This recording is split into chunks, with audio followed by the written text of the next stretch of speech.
साल 2008। भारत की आर्थिक राजधानी मुंबई अपनी रफ्तार में दौड़ रही थी।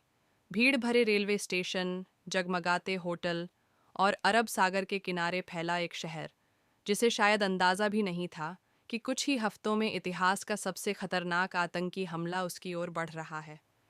लेकिन कहानी 26 नवंबर से शुरू नहीं होती।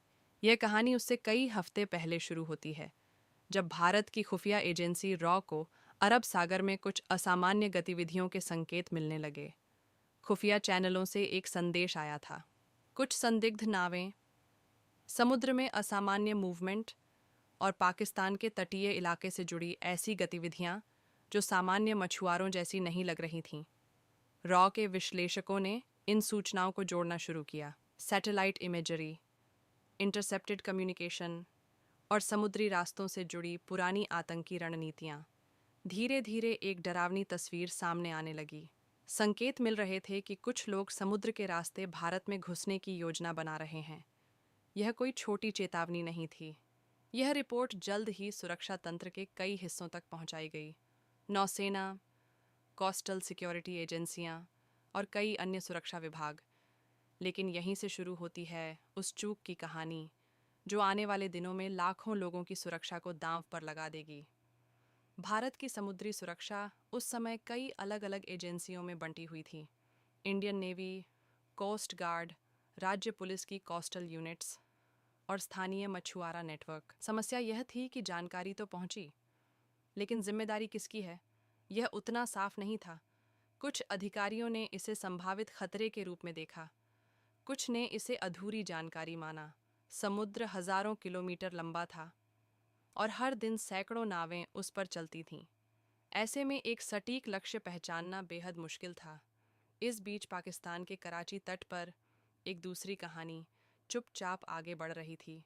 कुछ युवा जिन्हें खास ट्रेनिंग दी जा रही थी, नेविगेशन, हथियार और शहर के अंदर ऑपरेशन करने की तैयारी। उनकी योजना साफ थी, समुद्र के रास्ते भारत में दाखिल होना, और उनका लक्ष्य था मुंबई।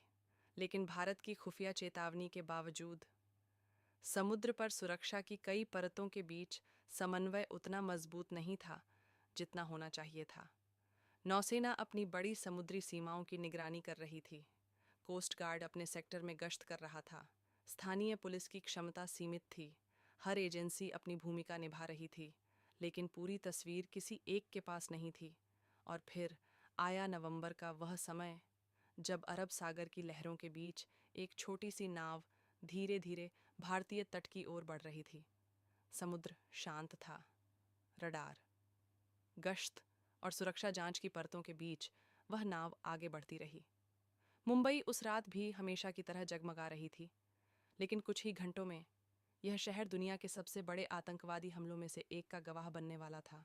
और तब देश को एहसास होगा कि कभी कभी एक चेतावनी, एक छोटी सी समन्वय की चूक इतिहास की दिशा बदल सकती है।